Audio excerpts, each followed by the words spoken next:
Law of variable proportions is another important question which comes in the exams. Law of variable proportions in short period when the output of the product is sought to be increased by way of additional application of the variable factor to a given quantity of fixed factors, law of variable proportion comes into operation.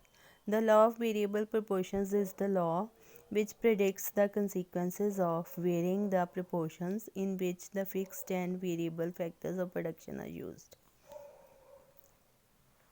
The law of variable proportion states that as the proportion of factors is changed, the total production at first increases more than proportionately, then equiproportionately, and finally less than proportionately.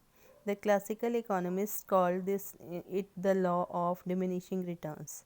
They derived it by applying more and more labor to a fixed acreage of land and thought of it as associated particularly with agriculture, but it is general principle that can be applied to any production operation.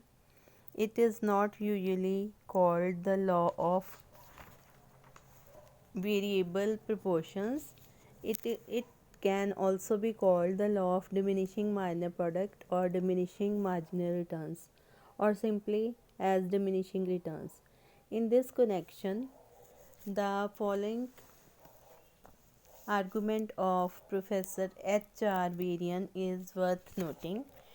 It is not really a law, it is just a common feature of most kinds of production process. Definition. According to Leftwich, the law of variable proportion states that if the input of one resource is increased by equal increments per unit of time, while the inputs of other resources are held constant, total output will increase, but beyond some point, the resulting output increases will become smaller and smaller. Assumptions. The law has following main assumptions. One of the factors is variable while all other factors are fixed. All units of the variable factor are homogeneous or equally efficient. There is no change in the technique of production. Factors of production can be used in different proportions. For example, 2 hectares of land with 1 laborer or 2 hectares of land with 4 laborers, etc. Explanation of the law. This law can be explained with the help of following table and diagram. Um, in this table, there are 5 columns. First is units of land, second is units of labor, third is total product, fourth is marginal product, and fifth is average product. Units of land 1 8 times, units of labor 1 2 3 4 5 6 7 8, total product 2 5 9 12 14 15 15 14. Marginal product first is dash, next 3 4 3 2 1 0 minus 1. Average product 2 2.5 3 3 2.8 2.5 2.1 1.7.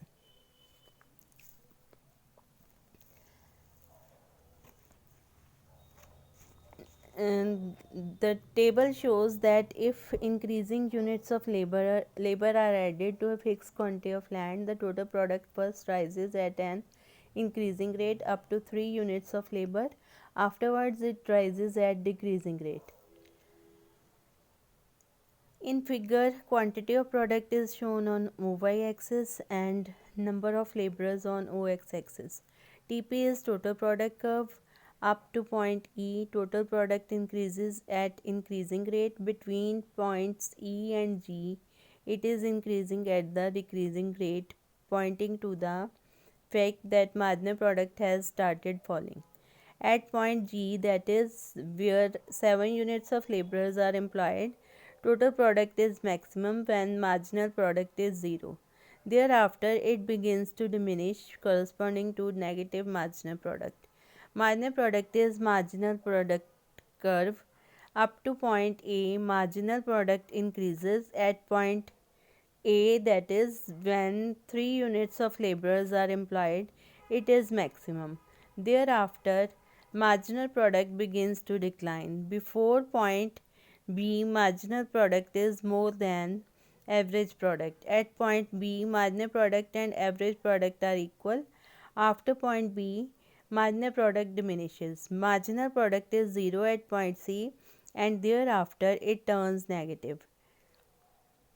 Average product is represented by AP curve. Average product first rises until it reaches its maximum at point B, where marginal and average products are equal. Subsequently, average product declines. 3 stages of production.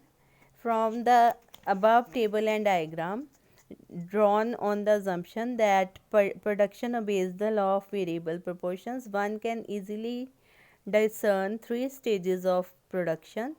These are elucidated in table 1. Stages. Stage 1.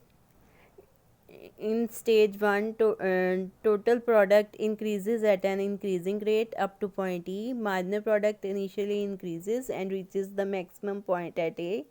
Average product increases in this stage but lies below MP.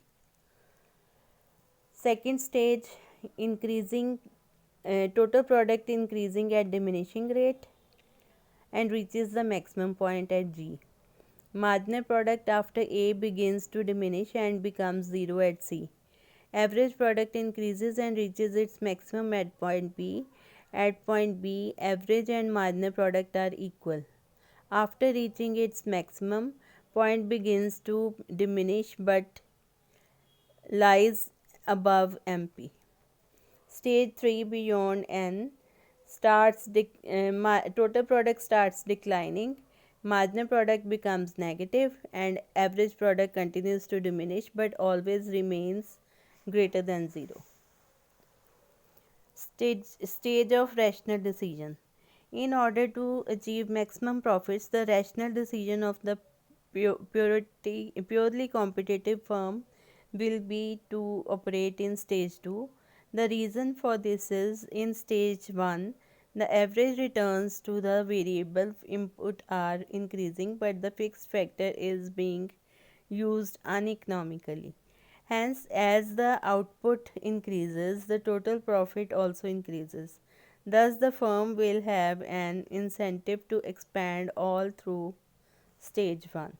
It must be clear that a rational firm never operates in stage 3. In this stage, there is actual decline in the volume of total production.